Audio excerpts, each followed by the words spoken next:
আমাদের প্রত্যেকটা মানুষের মধ্যে কিছু না কিছুই স্বপ্ন আছে, তো সেই স্বপ্ন পূরণ করার জন্য আমরা দিন রাত কিন্তু পরিশ্রম করে থাকি। চলো আজকে তোমাদের সাথে এই বিষয়ে কথা বলবো। এই কয়েকদিন ধরে আমি কিন্তু অনলাইন থেকে প্রচুর ড্রেস অর্ডার দিচ্ছি, মানে আমার যেটাই ভালো লাগছে সেটাই দিচ্ছি। এই মাত্রই পার্সেলটা পেলাম, ভাবলাম চলো তোমাদের সাথে একটু শেয়ার করা যাক। মিশো থেকে একটা 2 পিস একটা অর্ডার দিয়েছিলাম, জাস্ট অসামেজ। এত কম প্রাইসে এত সুন্দর যে একটা ড্রেস পাবো আমি মানে কল্পনাও করতে পারি। এটা নিচের প্যান্ট আর উপরে কুর্তিটা এরকম, খুবই সুন্দর আর সুতির কাপড়টা। এবার তোমরা আমাকে কমেন্ট করে জানাও যে কুর্তিটার দাম কেমন হতে পারে। আমরা সবাই চাই যে আমাদের একটা নিজের বাড়ি থাকবে, যেখানে কেউ বলার থাকবে না যে বাড়িটা আমার।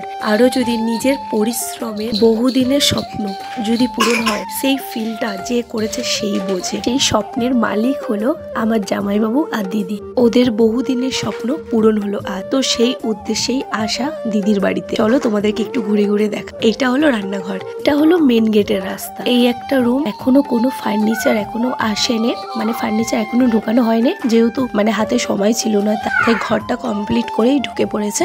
ঘরের ভিতরেরটাই কমপ্লিট করেছে, এখনো বহুত কাজ বাকি ঘরে, এখনো ছাদে কাজ বাকি আছে, বাইরের ব্যালকনি বাকি আছে, অনেক কিছুই বাকি আছে। ওই যে বললাম হাতে কম সময়, তো সেই কারণে তাড়াহুড়ো করেই ঢুকে পড়েছে। বাট ঘরের ভিতরটা পুরোটাই রেডি করেছে। এই যে দেখো লাইট ফাইট সেট করেছে, প্রত্যেকটা রুমেই আছে, আর 3খানা রুম এখানে পুরোপুরি কমপ্লিট করে ফেলেছে।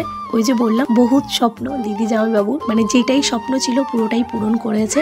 আর তখন যে দেখালাম রান্নাঘরটা অন্ধকার ছিল, এখন একটু লাইট হয়েছে। রান্নাঘরটাও এখনো ঠিক মতন গোছানো হয়নি, রান্নাঘরেও এখনো বহুত কাজ বাকি। তারপর রুমেরও চারিদিকে এদিক ওদিক ছড়ানো ছিটানো আছে। জানোই তো বাড়িতে একটা অনুষ্ঠান হলে লোকজন আসলেই যা হয় আর কি।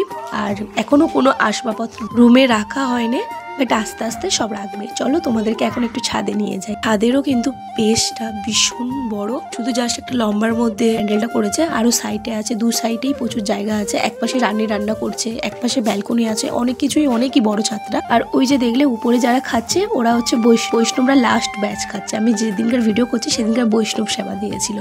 তো আবার নিচে চলে এলাম। এটা হলো আমার দিদিদের রুম। দিদিদের রুমেই আপাতত ঠাকুরগুলোকে রেখেছে, কারণ ঠাকুর ঘরটা উপরে শিফট হবে, ছাদে হবে, তো সেই জন্য বলছি এখনো বহুত কাজ বাকি। আমি এসে ঠাকুরের অনেক বাসনপত্র ছিল, দিদি বললো যে আপাতত কোনো কাজ নেই, তুই ঠাকুরের বাসনপত্রগুলো একটু মেজে দে। দিদি এখন থালা বাসন মাজতেছে। আর এই যে আমাদের লক্ষ্মী, এই যে আমাদের গোপু সোনা, আর এই যে আমাদের আতিক বাবা। ওই রে এখানে আসো।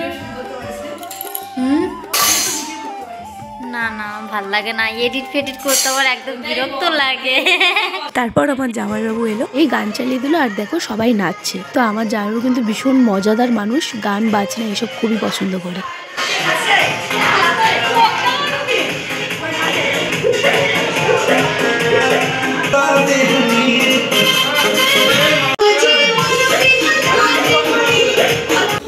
দেখো বন্ধুরা, দিদি বাড়িতে এসে এই যে আমার এটা আমার দিদির যা হবে, ছোট যা, আমাকে ফেসিয়াল করে দিয়েছে। না আমি ব্লগ করি তাই জন্য।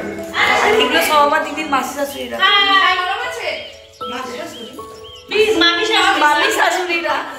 আমার দিদির বাড়ির ফ্যামিলির মানুষরা না প্রত্যেকটা প্রচুর মিশুকে মানুষ, মানে এই মজা নিয়ে থাকতে ওরা খুবই পছন্দ করে। হ্যাঁ, এবারে তোমরা অনেকেই কমেন্ট করতে পারো যে মজা নিয়ে কে না থাকতে পছন্দ করে। না, অনেকে থাকতে পছন্দ করে না, একা একা থাকতে পছন্দ করে। বাট আমার দিদিদের ফ্যামিলিতে যেই কজন মানুষ আছে সবাই খুবই ভালো, খুবই ভালো। তো যাই হোক, ভিডিওটা কেমন লাগলো অবশ্যই কমেন্ট করে জানিও। ভিডিওটা বেশি বড় করিনি, খুবই ছোটোর মধ্যে করেছি। চলো এখন টাটা, দেখা হচ্ছে পরে নতুন কোনো ভিডিওর সাথে। ততক্ষণ সবাই ভালো থেকো, সুস্থ থেকো, টাটা।